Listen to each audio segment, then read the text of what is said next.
First Samuel chapter 14. Now it came to pass upon a day that Jonathan the son of Saul said unto the young man that bare his armor, Come, and let us go over to the Philistines' garrison that is on the other side. But he told not his father. And Saul tarried in the uttermost part of Gibeah, under a pomegranate tree, which is in Migron.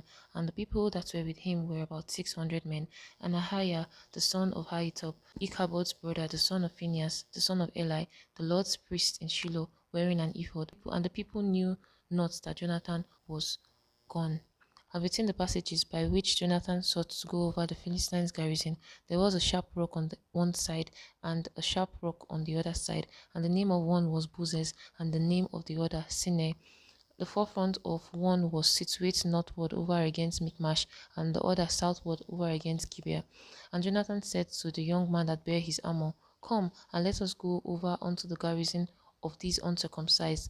It may be that the Lord will work for us, for there is no restraint to the Lord to save by many or by few. And his armor bearer said unto him, Do all that is in thine heart. Turn thee, behold, I am with thee according to thy heart. Then said Jonathan, Behold, we will pass over unto these men, and we will discover ourselves unto them.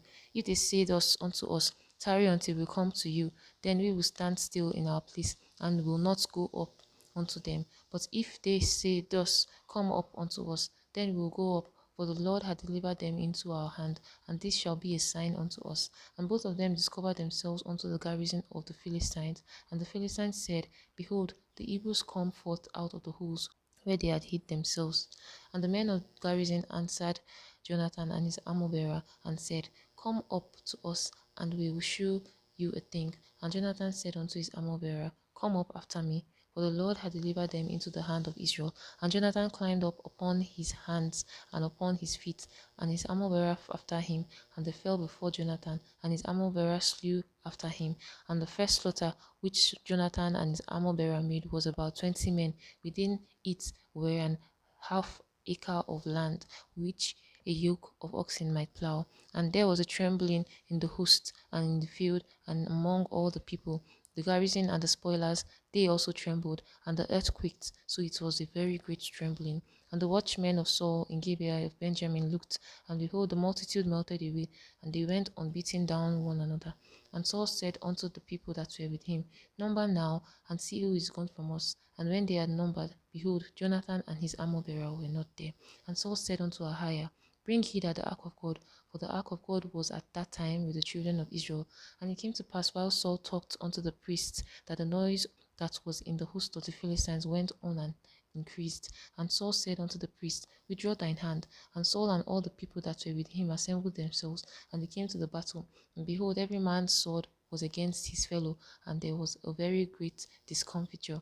Moreover, the Hebrews that were with the Philistines before that time, which went up with them into the camp from the country round about, even they also turned to be with the Israelites that were with Saul and Jonathan. Likewise, all the men of Israel which had hid themselves in Mount Ephraim, when they heard that the Philistines fled, even they also followed hard after them in the battle. So the Lord saved Israel that day, and the battle passed over unto Beth-haven. And the men of Israel were distressed that day, for Saul had adjured the people, saying, Cursed be the man that eateth any food until evening, that I may be avenged on my enemies. So none of the people tasted any food, and all they of the land came to wood, and there was honey upon the ground. And when the people were coming to the wood, behold, the honey dropped, but no man put his hand to the mouth, for the people feared the oath. But Jonathan heard not when his father charged the people with the oath. Wherefore he put forth the end of the rod that was in his hand, and dipped it in an honeycomb, and put his hand into his mouth, and his eyes were enlightened. Then answered one of the people and said, Thy father strictly charged the people with an oath, saying, Cursed be the man that eateth any food this day. And the people were faint. Then said Jonathan, My father had troubled the land. See, I pray you, how my eyes have been enlightened, because I tasted a little of this honey. How much more, if haply the people had eaten freely the day of the spoil of their enemies, which they found? For had there not been now a much greater slaughter among the Philistines?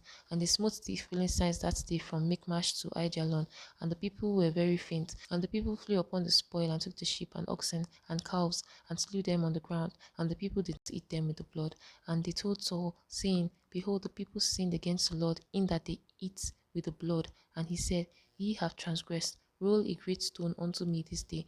And Saul said, disperse yourself among the people, and say unto them, bring me hither every man his ox, and every man his sheep, and slay them, and eat them, and sin not against the Lord in eating with the blood. And all the people brought every man his ox with him that night, and slew them there. And Saul built an altar unto the Lord. The same was the first altar that he built unto the Lord. And Saul said, let us go down after the Philistines by night, and spoil them until the morning light, and let us not leave a man of them. And they said, do whatsoever seemeth good unto thee. Then said the priest, let us draw near hither unto God. And Saul asked counsel of God, shall I go down after the Philistines? Wilt thou deliver them into the hand of Israel? But he answered him not that day. And Saul said, draw ye near hither, all the chief of the people, and know and see wherein this sin hath been this day. For as the Lord liveth, which saveth Israel, though it be Jonathan my son, which shall surely die. But there was not a man among all the people that answered him. Then he said unto all Israel, be ye on one side, and I and Jonathan my son will be on the other side. And the people said unto Saul, do what seemeth good unto thee. Therefore Saul said unto the Lord God of Israel, give a perfect lot. And Saul and Jonathan were taken, but the people escaped. And Saul said, cast lot between me and Jonathan my son. And Jonathan was taken. Then Saul said to Jonathan, tell me what thou hast done. And Jonathan told him and said, I did but taste a little honey with the end of the rod that was in my hand, and lo, I must die. And Saul answered, God do so and more also, for thou shalt surely die, Jonathan. And the people said unto Saul, shall Jonathan die, who hath wrought this great salvation in Israel? God forbid, as the Lord liveth, there shall not one hair of his head fall to the ground, for he hath wrought with God this day. So the people rescued Jonathan, that he died not. Then Saul went up from following the Philistines, and the Philistines went to their own place. So Saul took the kingdom over Israel, and fought against all his enemies on every side, against Moab, and against the children of Ammon, and against Edom, and against the king of Zobah, and against the Philistines. And whithersoever he turned himself, he vexed them. And he gathered an host, and smote the Amalekites, and delivered Israel out of the hands of them that spoiled them.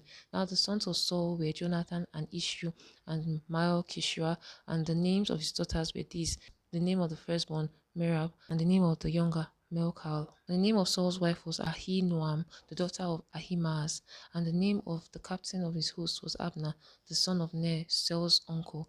And Kish was the father of Saul, and Ner the father of Abner, the son of Abiel. And there was Saul war against the Philistines all the days of Saul. And when Saul saw any strong man or any valiant man, he took him unto him.